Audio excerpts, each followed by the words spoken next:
नमस्कार, आप सभी का आप देख रहे हैं ग्रैंड न्यूज नेटवर्क और मैं हूं आप सभी के साथ आयुषी। चलिए नजर डाल लेते हैं आज की सुर्खियों की ओर।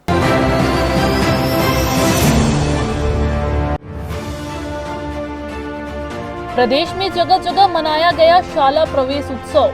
बिलासपुर में मौजूद रहे केंद्रीय राज्य मंत्री और डिप्टी सीएम।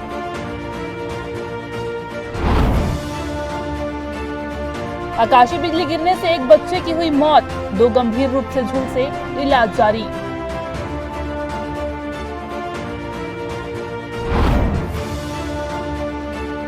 जिला और पुलिस प्रशासन की ताबड़तोड़ कार्रवाई, कई जगहों पर मारे गए छापे, 50 से अधिक वाहन और अवैध रेत जब्त।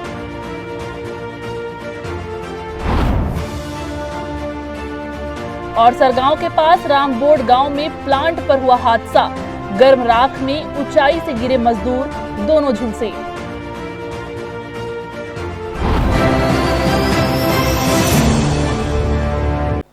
तो ये थी आज की सुर्खियां और अब खबरें विस्तार से। 1.5 महीने के अवकाश के बाद 16 जून से स्कूल खुल चुके हैं। राज्य सरकार इसे जनता की भागीदारी के साथ उत्सव के रूप में मनाने का निर्णय लिया था। इसी क्रम में जिला स्तरीय शाला प्रवेश उत्सव का कार्यक्रम सोमवार को पीएम श्री सेजस कन्या उच्चतर माध्यमिक शाला सरकंडा में आयोजित किया गया। इस दौरान टीचर्स ने बच्चों का स्वागत किया और मिठाइयां बांटकर बच्चों को प्रवेश कराया। इस दौरान बच्चों में उत्साह का वातावरण रहा। शाला प्रवेश उत्सव कार्यक्रम में मुख्य अतिथि के रूप में केंद्रीय राज्य मंत्री तोखन साहू और छत्तीसगढ़ शासन के मंत्री अरुण साव उपस्थित रहे। इस दौरान तोखन साहू ने विद्यालय जीवन की नई शुरुआत के लिए बच्चों को प्रोत्साहित किया। उन्होंने कहा कि शाला प्रवेश उत्सव केवल नामांकन का अवसर नहीं, बल्कि ये प्रत्येक बच्चे के उज्जवल भविष्य की पहली सीढ़ी है। उन्होंने कहा कि हर बच्चे तक गुणवत्तापूर्ण शिक्षा पहुंचे, यह हम सभी की जिम्मेदारी है। जिला स्तरीय शाला प्रवेश उत्सव का कार्यक्रम आज अभी किया गया बिलासपुर जिले में। इसके पीछे सरकार की यही मंशा है कि कोई बच्चा छूटे मत, सब स्कूल आए, सब पढ़ाई करें। जिनका प्रवेश हो गया बड़े उत्साह के साथ पढ़े, और हमारे देश की तो यही संस्कृति रही है। हम हर कार्य को उत्सव के रूप में मनाते हैं। जहाँ उत्सव है वही विकास है, वही सफलता भी है। इसलिए एक उत्सव के कार्यक्रम में हमारे सभी बच्चे शामिल हुए। हमारे जिला प्रशासन, हमारे सभी कार्यकर्ता भी सम्मिलित हुए, और हम सबसे यही निवेदन करना चाहते हैं। हम सब देश और समाज को आगे बढ़ाना चाहते हैं। देश और समाज तभी आगे बढ़ेगा जब हमारा समाज शिक्षा के क्षेत्र में आगे बढ़ेगा। हमारी बच्चियाँ पढ़ेंगी, हमारे बच्चे पढ़ेंगे, बच्चों के अंदर संस्कार आएगा, और सरकार यही प्रयास करेगी। आप मानते हैं छत्तीसगढ़ में शिक्षा का स्तर और बेहतर करने की आवश्यकता है, जिस तरह से सभी निश्चित रूप से लगातार इस दिशा में प्रयास हो रहा है, होते रहना चाहिए। ये शिक्षा के स्तर में जितना अच्छा सुधार होगा, ये हमारा समाज, हमारा राष्ट्र उतना ही और आगे बढ़ेगा।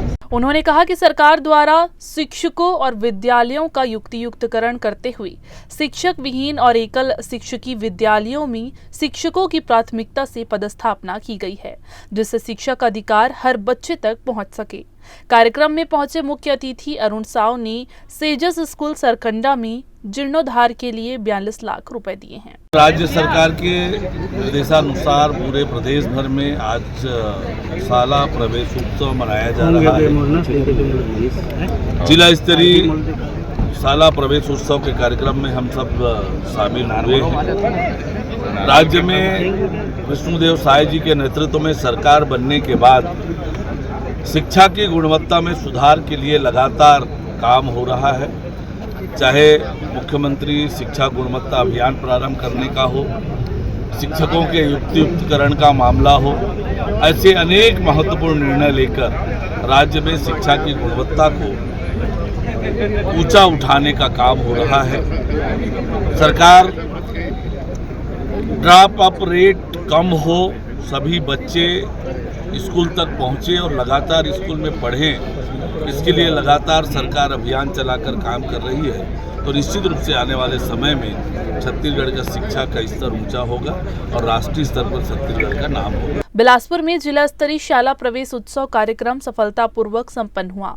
इस कार्यक्रम में नए विद्यार्थियों का स्वागत तिलक लगाकर और छत्तीसगढ़ी परंपरा के अनुसार पैर और हाथ के पंजे का निशान लेकर किया गया।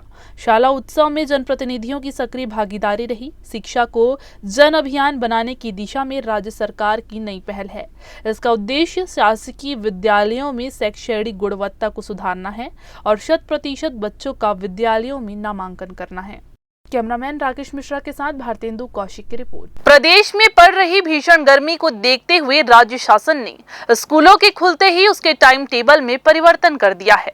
अब सभी शासकीय अशासकीय अनुदान प्राप्त स्कूलों में पढ़ाई 17 जून से 21 जून तक सुबह 7 बजे से लेकर 11 बजे तक कराई जाएगी।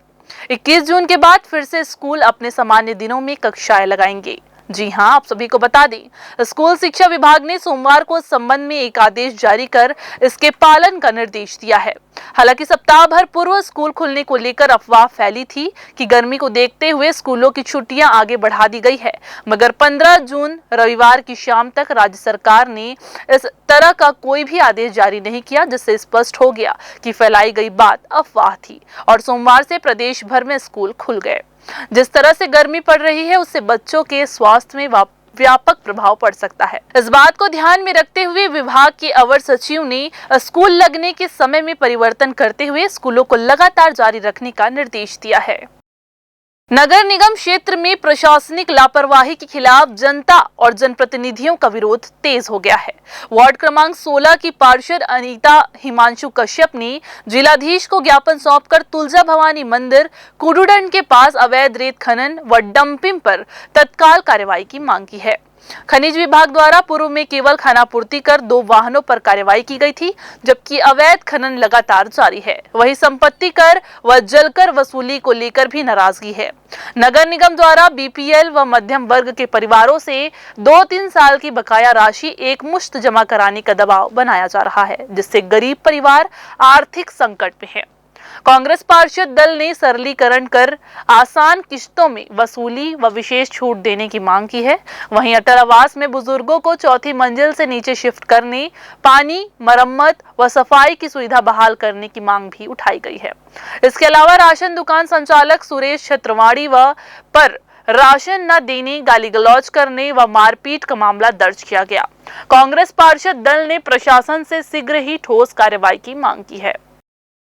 हमारा कहना है कि जनता के पास अगर पैसा नहीं है और वो अगर 1 साल का पटाना चाह रहा है, कोई 2 साल का पटाना चाह रहा है, तो उनको उनकी सुविधा अनुसार लिया जाए। तो मांग किए हैं कि इसको जल्द से जल्द जनता के हित के अनुसार इनसे पेमेंट लिया जाए, चाहे वो जल कर हो, चाहे संपत्ति कर हो।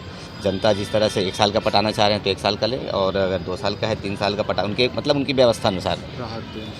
दूसरा समस्या था कुदुदन क्षेत्र से एक राशन दुकान वाले द्वारा हितग्राही से मारपीट किया गया है, तो उसका राशन दुकान को सीज किया जाए, क्योंकि जो उपभोक्ता को के साथ अभद्र व्यवहार कर रहा है और साथ ही साथ मारपीट कर रहा है, सामान भी नहीं दे रहा है, तो ऐसे संचालन को उसको रोका जाए। और तीसरा मुद्दा भी है कुदुदन क्षेत्र से जो रेत घाट चला रहे हैं, संरक्षण किसी के द्वारा चलाया जा रहा है, उसको रोकने के लिए भी खनिज विभाग में और कलेक्टर साहब को भी ज्ञापन दिया गया है। इधर बिलासपुर रेलवे डाक सेवा आरपी संभाग में स्पीड पोस्ट रजिस्ट्री और पार्सल की प्रोसेसिंग कर डाक को पोस्ट ऑफिस भेजा जाता है। वहां से ये डाक आम जनता तक पहुंचाई जाती है। ये संभाग क्षेत्र में डाक वितरण की महत्वपूर्ण कड़ी है और रोजाना सैकड़ों डाक बैग की प्रोसेसिंग की जाती है।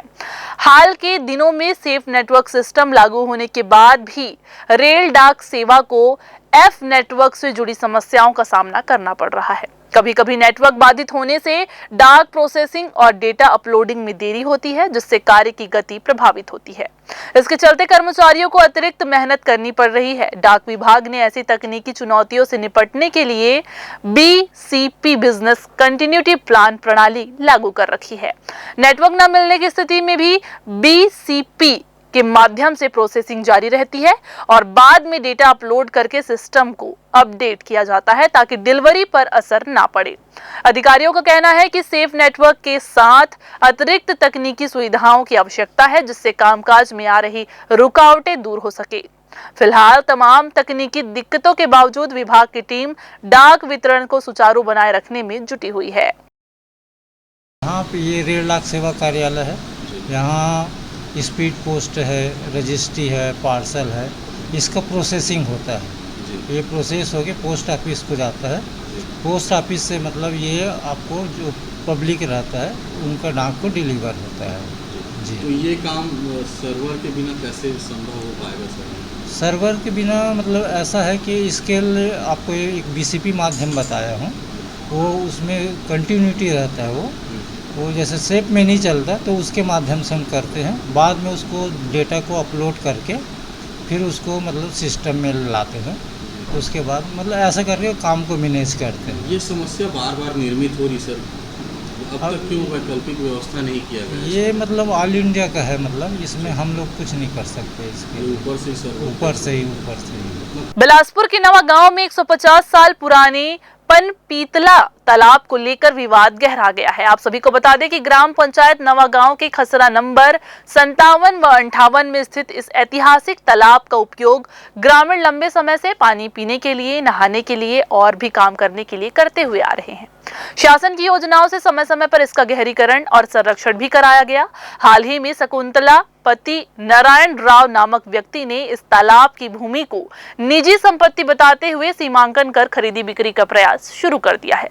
इससे ग्रामवासियों में भारी रोष है। उनका कहना है कि निजीकरण से जल आपूर्ति और दैनिक जरूरतों पर संकट खड़ा हो जाएगा।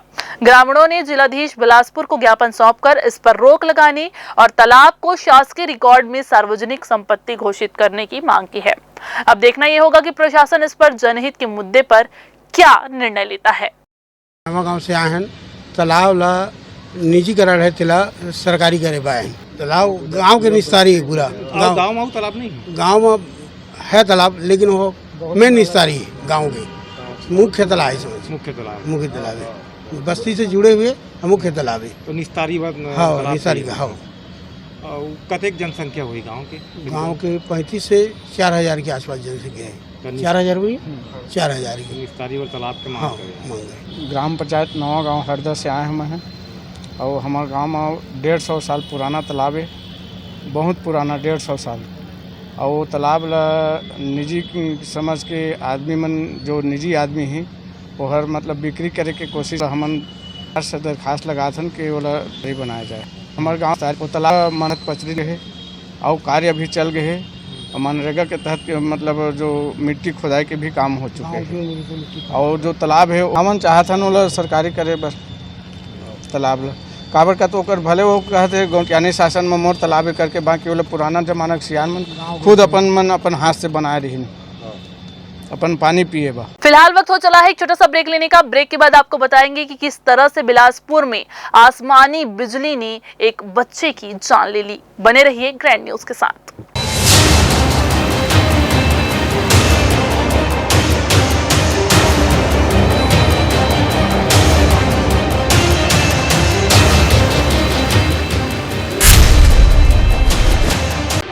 जय जया प्राइवेट ITI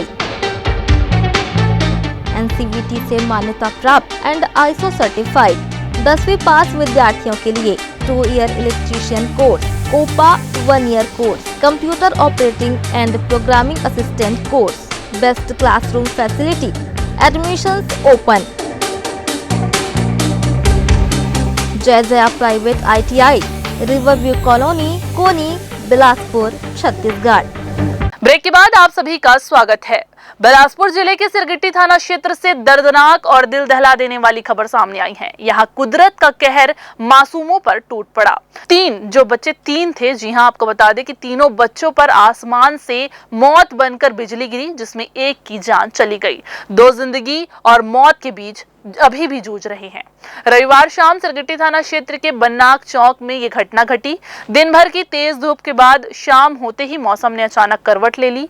काले बादल, तेज बारिश और बिजली की गड़गड़ाहट के दौरान क्रिकेट खेल रहे 3 बच्चे बारिश से बचने के लिए पेड़ के नीचे जा छुपे। लेकिन उन्हें क्या पता था कि वही पेड़ उनकी जिंदगी का सबसे खौफनाक मोड़ बन जाएगा। 13 वर्षीय अभिषेक, जो अपने दोस्तों के साथ क्रिकेट खेलने के लिए गया हुआ था, आसमानी बिजली की चपेट पर आ गया। घटनास्थल पर ही उसकी मौत हो गई। वहीं उसके 2 साथी गंभीर रूप से झुलस गए हैं, जिन्हें इलाज के लिए अस्पताल में भर्ती कराया गया है। इस हृदय विदारक हादसे के बाद पूरे इलाके में शोक शोक की लहर है। परिजनों का रो रो कर बुरा हाल है। स्थानीय प्रशासन और मौसम विभाग एक बार फिर से इस बात की चेतावनी दे रहे हैं कि बदलते मौसम में सतर्क रहे, खासकर खुले मैदान और पेड़ के नीचे पनाह लेने से बचें। बिलासपुर के सिपत थाना क्षेत्र अंतर्गत खाड़ा गांव में सोमवार को एक दर्दनाक सड़क हादसा हो गया, जिसमें बाइक सवार युवक की मौत हो गई, जबकि दूसरा युवक गंभीर रूप से घायल हो गया। जानकारी के अनुसार तेज रफ्तार दो बाइकों की आमने सामने से टक्कर हुई, जिससे एक युवक सड़क पर गिर पड़ा और तभी पीछे से आ रहे ट्रेलर की चपेट में आ गया। युवक की मौके पर ही मौत हो गई, वहीं दूसरा युवक घायल अवस्था में अस्पताल में भर्ती है। हादसे के बाद ट्रेलर और दोनों बाइक के चालक मौके से फरार हो गए। पुलिस ने मामला दर्ज कर जांच शुरू कर दी है। सिम्स अस्पताल में एक बार फिर से डॉक्टरों की लापरवाही से मासूम की जान जाने का गंभीर मामला सामने आया है। जी हां, बेलतरा निवासी परिवार ने जजकी वार्ड की लेडी डॉक्टर पर लापरवाही और दुर्व्यवहार का आरोप लगाया है। हाईकोर्ट की फटकार के बावजूद अस्पताल की व्यवस्थाओं में कोई सुधार नहीं हो सका है। बेलतरा निवासी सुमन पति त्रिलोक सूर्यवंशी को 13 जून को डिलीवरी के लिए सिम्स लाया गया था। रात 12 बजे नवजात का जन्म हुआ। मां का दूध न उतरने पर परिजनों ने ड्यूटी पर मौजूद लेडी डॉक्टर को जानकारी दी। डॉक्टर ने लैक्टोजन पिलाने की सलाह दी, जिसके बाद बच्चे की तबीयत बिगड़ने लगी। परिजनों ने जब बच्चे को दिखाने की कोशिश की तो डॉक्टर ने बिना जांच किए उसे नॉर्मल बताकर लौटा दिया। हालत बिगड़ती रही और सुबह 6 बजे नवजात को मृत घोषित कर दिया गया। परिजनों का कहना है कि डॉक्टर ने बच्चे की स्थिति को गंभीरता से नहीं लिया। नवजात की मौत के बाद अस्पताल में हंगामा मच गया। 112 की टीम और मीडिया के पहुंचने के बाद ही डॉक्टरों ने पोस्टमार्टम कराने की बात कही। परिजनों ने सवाल उठाया कि बच्चे की मौत के तुरंत बाद पोस्टमार्टम की पहल क्यों नहीं की गई। पीड़ित परिवार के फूफा अनिल भास्कर ने आरोप लगाया कि डॉक्टर की सलाह पर ही उन्होंने लैक्टोजन पिलाया और बच्चे की जान चली गई। उनका कहना है कि जब तबीयत बिगड़ने पर डॉक्टरों को दिखाया गया तब भी लापरवाही बढ़ती गई। 13 तारीख को डिलीवरी हुआ। डिलीवरी रात को 12 बजे हुआ है और डिलीवरी होने के बाद वो बच्चे का जो है उसको माँ का दूध नहीं आ रहा था। उसके लिए मैं मैडम से बोला हूँ, वो मेरे को सजेशन दिया है कि मैं आपको नाइट्रोजन पिला दीजिए बच्चे, ठीक है। उसके बाद पिलाया हूँ। उसके अगले दिन से उसका तबीयत खराब हो गया बच्चे का। मैडम के पास गया था।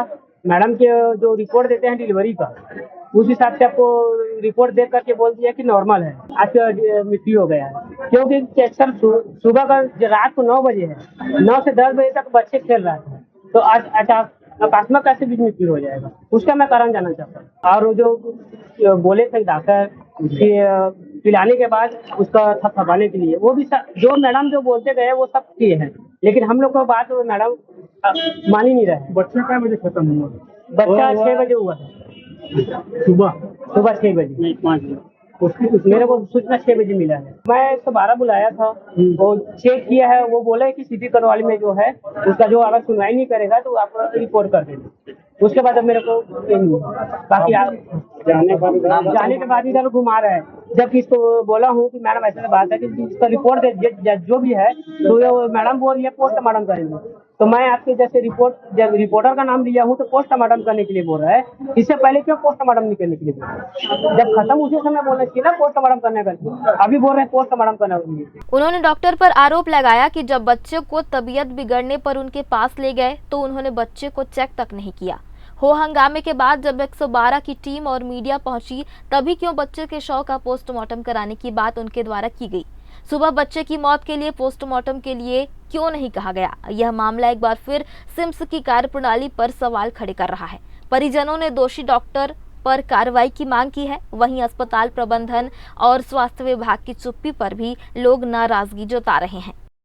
ग्रैंड न्यूज के लिए कैमरामैन राकेश मिश्रा के साथ भारतेंदु कौशिक की रिपोर्ट। फिर से वक्त हो चला है एक छोटा सा ब्रेक लेने का। ब्रेक के बाद हम जल्द हाजिर होंगे। आप बने रहिए ग्रैंड न्यूज के साथ।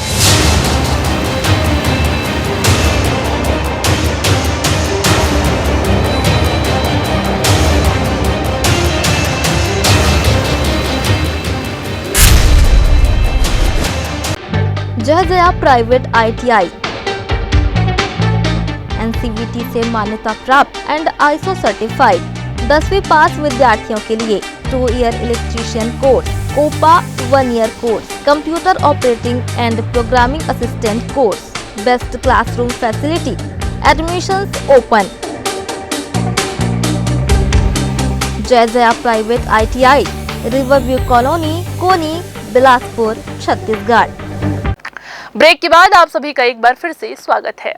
उच्च न्यायालय और छत्तीसगढ़ शासन के द्वारा अवैध रेत उत्खनन पर कड़ी कार्रवाई के निर्देश दिए गए हैं, जिससे परिपालन में बिलासपुर कलेक्टर संजय अग्रवाल और बिलासपुर के वरिष्ठ पुलिस अधीक्षक रजनेश सिंह के द्वारा सोमवार सुबह जिले के SDM, SDOP, CSP, तहसीलदार, नायब तहसीलदार, थाना प्रभारी, खनिज विभाग के अधिकारी के अलावा उनके साथ पर्याप्त कार्यपालिक अधिकारियों, पुलिस अधिकारियों की 60 से 70 अलग-अलग टीम बनाकर विभिन्न 80 से 50 स्थानों पर छापेमार कार्रवाई की गई।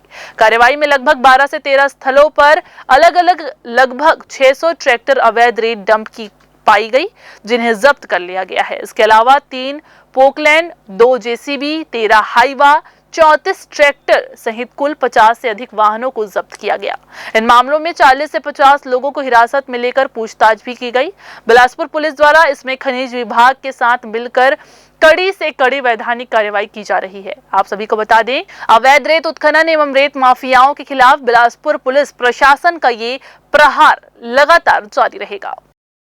सरकंडा थाना क्षेत्र में स्कूटी चोरी के एक मामले में पुलिस ने त्वरित कार्रवाई करते हुए 2 नाबालिग लड़कों को पकड़ने में सफलता हासिल की है। पीड़ित रोज की तरह ही रात में अपनी मेस्ट्रो स्कूटी दुकान के सामने खड़ी करके कहीं पर चला गया था, लेकिन अगले ही दिन जब सुबह उसने आकर देखा तो वहां से स्कूटी गायब थी। शिकायत दर्ज होने के बाद जांच शुरू की गई। पुलिस ने घटनास्थल और आसपास लगे CCTV कैमरों की जांच की, जिसमें 2 संदिग्ध युवक स्कूटी को सुबह करीब 4:30 बजे ले जाते हुए दिखे। मुखबिर की सूचना और फुटेज के आधार पर पुलिस ने चिंगराजपारा इलाके से दोनों नाबालिगों को पकड़ लिया है। पूछताछ में उन्होंने चोरी की बात कबूल की और उनकी निशानदेही पर चोरी की गई स्कूटी भी बरामद कर ली गई है। पुलिस दोनों के खिलाफ उचित कार्रवाई फिलहाल कर रही है। रतनपुर के अकलतरी गांव में रहने वाले एक युवक ने रंजिश के चलते महिला को बदनाम करने की नीयत से उसकी बेटी की एडिट की गई अश्लील फोटो महिला के मोबाइल पर भेज दी। आरोपी ने महिला को धमकी दी कि वो चुप रहे वरना अंजाम भुगतना पड़ेगा। तब महिला ने साहस दिखाते हुए इसकी शिकायत रतनपुर थाने में की। आरोपी पहले भी महिला के पालतू कुत्ते को तलवार से काट चुका है। घटना की गंभीरता को देखते हुए पुलिस ने तत्परता दिखाई और आरोपी शिवा दिवांगन को गिरफ्तार कर लिया। साथ ही आगे की कार्रवाई के लिए उसे न्यायिक रिमांड पर जेल भेज दिया गया है। इसके अलावा आरोपी के पास से घटना में प्रयोग किया गया तलवार भी जब्त किया गया है। राज्य महिला आयोग की अध्यक्ष किरणमयी नायक बिलासपुर में सोमवार को मामलों की सुनवाई की। महिला आयोग के समक्ष 30 केस की सुनवाई की गई। मामलों की जानकारी देते हुए किरणमयी नायक ने बताया कि बचे हुए अन्य प्रकरणों को रायपुर ट्रांसफर किया गया है। राज्य महिला आयोग की अध्यक्ष किरणमयी नायक ने मामलों की जानकारी देते हुए बताया कि सुनवाई के दौरान उन्हें यहाँ देखने को मिला है कि एक युवक ने खुद को पुलिस बताकर झूठ बोलकर शादी कर लिया, जिसका समझौता कराकर भेजा गया है। जो हमारे आयोग में केस आते हैं तो हम लोग ऐसे मामले में जिसमें 16 की गुंजाइश होती है, हम उसको बहुत समय देते हैं।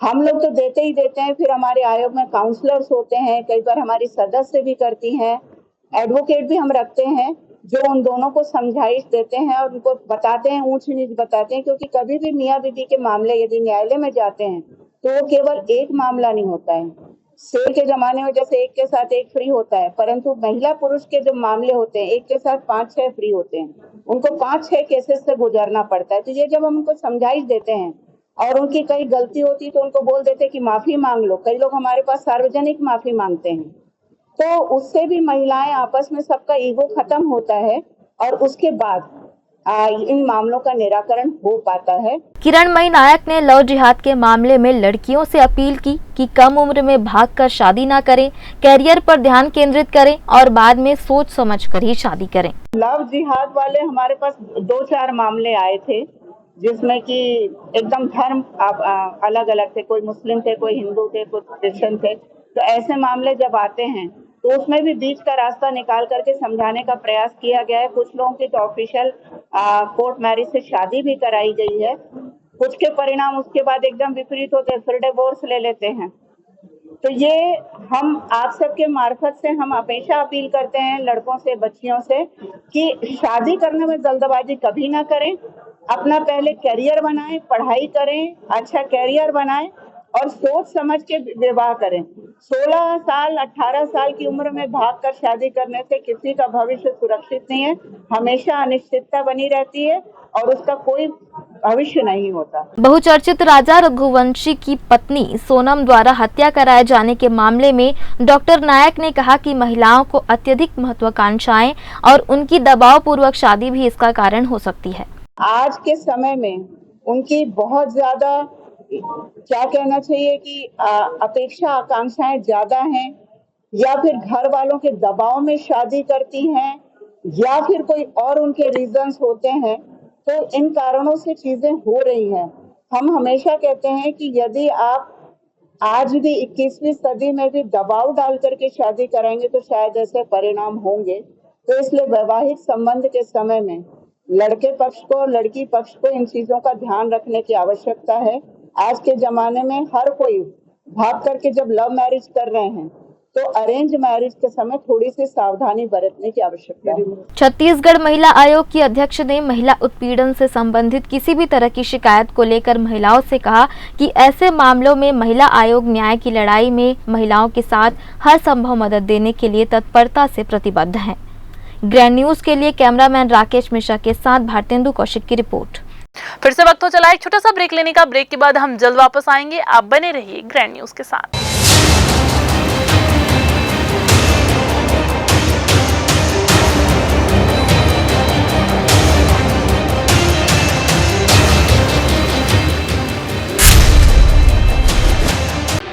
जय जया प्राइवेट ITI NCVT से मान्यता प्राप्त एंड ISO सर्टिफाइड 10वीं पास विद्यार्थियों के लिए 2 year electrician course, COPA 1 year course, computer operating and programming assistant course, best classroom facility, admissions open. Jai Jaya private ITI, riverview colony, Koni, Bilaspur, Chhattisgarh. Break के बाद आप सभी का एक बार फिर से स्वागत है। छत्तीसगढ़ के मुंगेली जिले के रामबोर्ड क्षेत्र में स्थित वासुदेव स्पंज आयरन प्लांट में रविवार को मेंटेनेंस कार्य के दौरान एक गंभीर हादसा हो गया। प्लांट के फिटर पंकज निषाद और ठेकेदार संजय सिंह ऊंचाई पर कार्य करते समय संतुलन खो बैठे और गर्म डस्ट में गिर पड़े, जिससे वे गंभीर रूप से झुलस गए। दोनों को तत्काल बिलासपुर स्थित सिम्स अस्पताल में भर्ती कराया गया है, जहां उनकी हालत अभी नाजुक बनी हुई है। प्लांट में हुई इस दुर्घटना ने एक बार फिर से औद्योगिक क्षेत्र में सुरक्षा मानकों की स्थिति पर सवाल खड़े कर दिए हैं। मजदूर संगठनों और स्थानीय लोगों का आरोप है कि प्लांट प्रबंधन ने सुरक्षा उपकरणों की गंभीर उपेक्षा की। न तो मजदूरों को सेफ्टी बेल्ट उपलब्ध कराया गया और न ही गर्म डस्ट जैसे संवेदनशील क्षेत्र में काम करने के लिए कोई सुरक्षात्मक पोशाक दी गई थी। प्रत्यक्षदर्शियों के अनुसार हादसे के समय दोनों मजदूर शेड की ऊपरी संरचना पर मरम्मत का कार्य कर रहे थे। इसी दौरान अचानक फिसलन या संतुलन बिगड़ने से वे सीधे नीचे गर्म डस्ट पर गिर पड़े, जिससे उनके शरीर का अधिकांश भाग झुलस गया। प्लांट में मौजूद अन्य कर्मचारियों ने तत्परता दिखाते हुए उन्हें बाहर निकाला और तत्काल अस्पताल पहुंचाया। रामबोर्ड वासुदेव प्लांट में काम करते हैं हम लोग, और फिटर और ठेकेदार जो है ऊपर में नापी लेने के लिए चढ़े हुए थे। फिर टीना में बहुत डस्ट था और नीचे टीना सड़ चुका था, और फिर उसी में ठेकेदार गए, फिर बचाने के लिए पंकज भी गए, जो फिटर है हमारा वो गए बचाने के लिए, फिर उसको पकड़े तो साथ में वो भी गिर गए नीचे।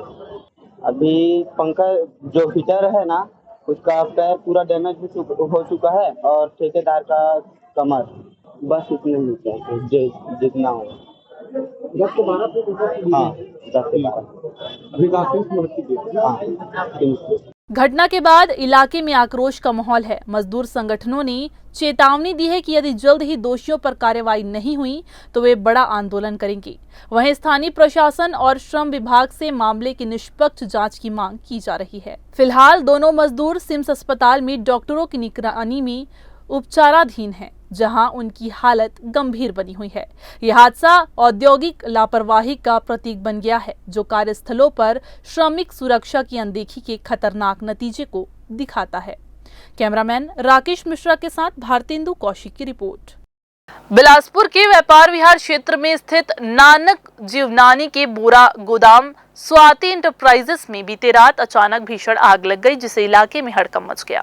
ये घटना पुराना आरटीओ कार्यालय के पास हुई, जहां रात करीब 8 बजे के आसपास दुकानदारों ने गोदाम से धुआं निकलते हुए देखा, जिसके बाद गोदाम के मालिक को इसकी सूचना दी गई। जानकारी लगते ही नानक जीवनानी मौके पर पहुंचे और गोदाम खोलते ही अंदर आग की लपटें देखकर अफरा तफरी मच गई। आसपास मौजूद व्यापारियों ने तुरंत पुलिस को इसकी सूचना दी और आग बुझाने में जुट गए। मौके पर पहुंची पुलिस और एसडीआरएफ की टीम ने दोनों ने सहयोग किया और सहयोग से ही दमकल कर्मियों ने करीब आधे घंटे की मशक्कत के बाद में आग पर काबू पा लिया। हालांकि तब तक गोदाम में रखे लगभग 50,000 रुपए के बोरे जलकर राख हो चुके थे। तारबहार थाना प्रभारी कृष्ण चंद्र सिदार ने कहा कि मामले में अभी जांच जारी है। व्यापार विहार में आग लगने की सूचना मिली थी, जिसमें हमारी पार्टी हम लोग गए थे वहाँ और वहाँ पर देखे बोरा गोडाउन में आग लगी है, जिसकी जांच चल रही है। सूचना मिली थी हमको, स्वाति एंटरप्राइज करके बोरा गोदाम है व्यापार विहार में, वहाँ पे तो हमारी गाड़ियाँ तत्काल रवाना होकर उस पर आग पे काबू पाने की कार्रवाई की गई है।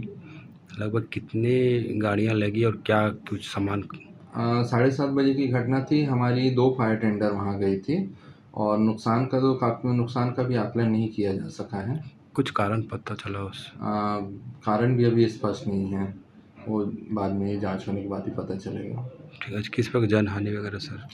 जन हानि नहीं हुई है, सिर्फ प्रॉपर्टी जो उनके अंदर सामान थे उसका ही लॉस हुआ है। इधर बिलासपुर जिले के मस्तूरी विकास खंड अंतर्गत आने वाले ग्राम पंचायत ठाकुर देवा से एक दर्दनाक घटना सामने आई है, जहां रात के समय 15 वर्षीय नंदिनी पटेल की सांप के काटने से मौत हो गई। जानकारी के अनुसार नंदिनी अपने कमरे में सो रही थी, तभी रात करीब 1:30 बजे एक जहरीला सांप कमरे में घुस आया और उसे डस लिया। नंदिनी ने सांप के डसते ही जोर से चीखकर अपनी मां को आवाज लगाई। परिजन जब कमरे में पहुंचे तो देखा कि टेबल के नीचे एक जहरीला सांप फन उठाए हुए बैठा है। ये दृश्य देखकर परिवार के सदस्य भी घबरा गए और तुरंत नंदिनी को लेकर अस्पताल के लिए रवाना हुए। परिजनों ने नंदिनी को सिम्स अस्पताल पहुंचाया, लेकिन रास्ते में ही उसने दम तोड़ दिया। डॉक्टरों ने उसे मृत घोषित कर दिया। घटना के बाद पूरे गांव में शोक का माहौल है और परिजन गहरे सदमे में हैं। गौरतलब है कि बारिश के मौसम में अक्सर सांप घरों में घुस आते हैं। ऐसे में लोगों को सजग रहने की आवश्यकता है। घर की खिड़की दरवाजों को बंद रखना और सोते समय सतर्क रहना बेहद जरूरी है, ताकि इस प्रकार की दुखद घटनाओं से बचा जा सके। मोर बहन बिस्तर में लेटे रही थे, रात के कहाँ से आई सांप आके होकर माड़ी के नीचे ला काट दी थी। तो मम्मी मेरा आवाज दिया कि क्या हो गया देखो ऐसे बोलकर। तो मैंने देखा तो टेबल के नीचे सांप है। कहाँ कौन सा गाँव की घटना है? कब कितना बजे रात? ग्राम ठाकुर देवा का है। ये लगभग 1:30 बजे का घटना है। किधर से है सांप अब किधर से आया क्या मालूम, पे रूम में घुसा है। चल आए थे सीधा डायरेक्ट। वो ठीक था उस समय अब रास्ते में आ रहा था, सही था, पानी वानी मांग रहा था तो दे रहे थे उसको। उसके बाद बेहोश टाइप का हो गया था। कितने उम्र की थी? वो लगभग 14-15 का है। तो ये थी आज की बुलेटिन की तमाम खबरें। अगले बुलेटिन में फिर होगी आपसे मुलाकात। तब तक के लिए पूरी टीम के साथ मुझे दीजिए इजाजत। नमस्कार।